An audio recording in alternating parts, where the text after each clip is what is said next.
This is going to be a very quick workflow demo just to highlight some of the key advantages of working with the ribbon. I'm going to select a group of surfaces. Not sure how many there are, so I'll open the surface or selection information dialog, and I have 537 surfaces selected. My first step is going to be to convert those surfaces into a single solid. I will simply select Create Solid from Surfaces, and PowerShape is now linking those surfaces together to form a single solid body and also checking the integrity of that solid at the same time.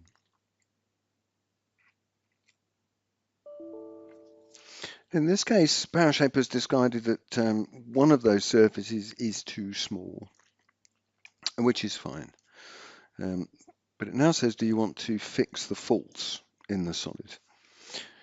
Notice that that is a recommendation, it's not compulsory. So the solid does not get quarantined if it is not absolutely perfect. You are still able to work with that solid, even though it's not quite perfect. So PowerShape has now categorized the faults in the model, and I can begin to repair them. So I'm just going to select this fault here, this gap, and so I want to do an automatic repair on that. Now the automatic repair in this case will re-intersect this face with the surrounding faces, and that does exactly what we want. We'll come back to displaying all of the solid faults. I'm going to do exactly the same for this whole fault. So what I want to do is the automatic repair, and you can see that although PowerShape has repaired the problem, it's not necessarily repaired it in a way that would be particularly useful. So I'm going to undo that and open up the holes page. I'm going to select the two holes that are on opposite sides of the part. So there's one here and there's one over here. And I'm going to say, instead of doing an automatic repair, I want to fill those holes with a non-tangent surface. And again, those holes are now repaired, but this time in a much more suitable way. If I look at the gap faults that I have remaining, you'll see that there's a hole on one side of the part. I'm going to come back to this one in a moment. There's also something unusual going on here. And what's actually happened is that during the translation process, one surface has been found to be faulty. So in one half has been deleted, and on the other side, it's wound up with its trimming incorrect. I'm going to select that one surface and say extract the surface. That's the automatic fix that Solidoxa suggests. Going to select that surface, click on manage and say I want the trim region editor. Select the boundary that's faulty and reverse it, and then turn the trim region editor off.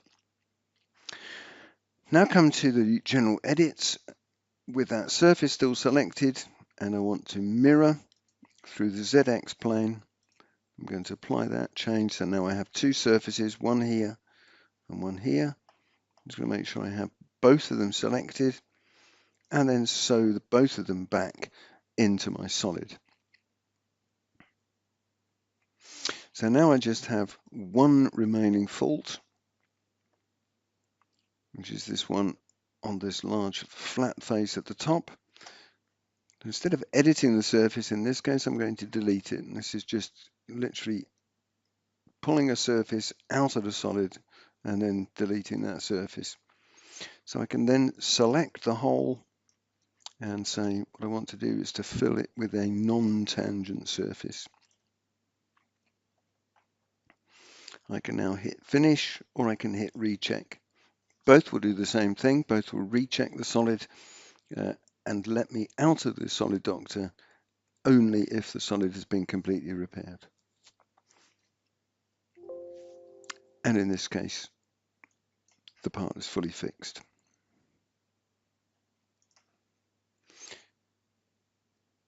The next step is to divide the part into cavity and core halves.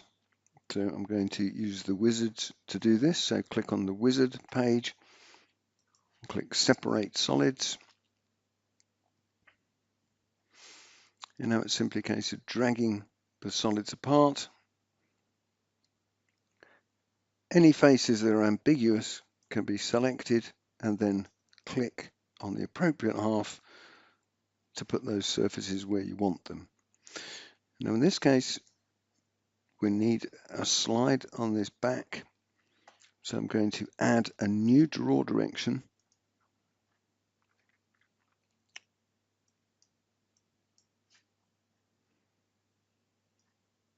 By selecting some surfaces, add a new draw direction. You can see that direction is going off following the normal of those surfaces. I'm just going to click a more appropriate position somewhere on that back face and apply. If I now look from the side, I can begin to select the different faces and then connect them to a more appropriate direction so that these are going to be part of the sliding core that's necessary to mold out the rear tail lights. There's a few more surfaces here to select through.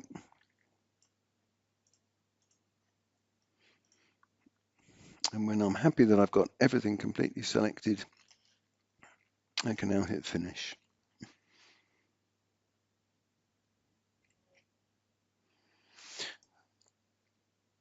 I'm going to display just one half of the solid on its own at the moment, because this has some fairly obvious holes that I want to repair.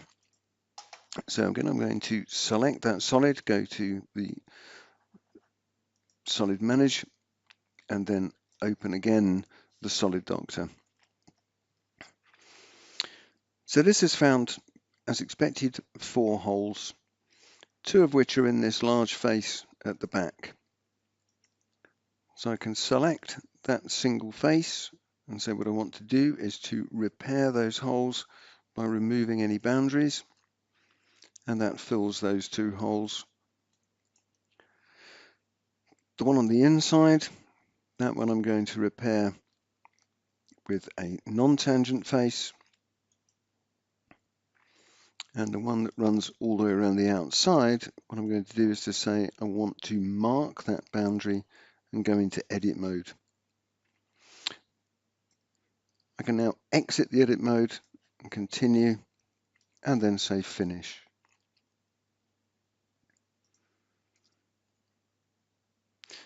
So that has given me a large curve that runs all the way around the outside of the part. Again, click on manage so that I can get into the Emergent spline tool. Then go to surface, select that curve, and making sure that I'm working in the Z axis, I'm going to create a split surface. I'm going to set the distance of my split surface to 100, preview. You can see it's not entirely what I want, so I'm just going to change the options, line to axes, preview again, and if I'm happy with the result, I can select OK. Finally, I'm going to select the solid and sew that surface into it, so that now I have a single large open solid. So now I can come straight back to my standard solid modeling tools. Just change the size of this block a little bit. Just make sure it's big enough to completely enclose the part.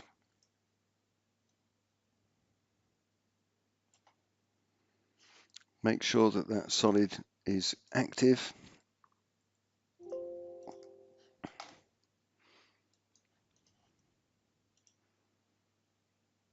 And again, using the solids toolbar, join the 2 solids together. And finally, I can take the entire model and send it to PowerMill, ready for machining.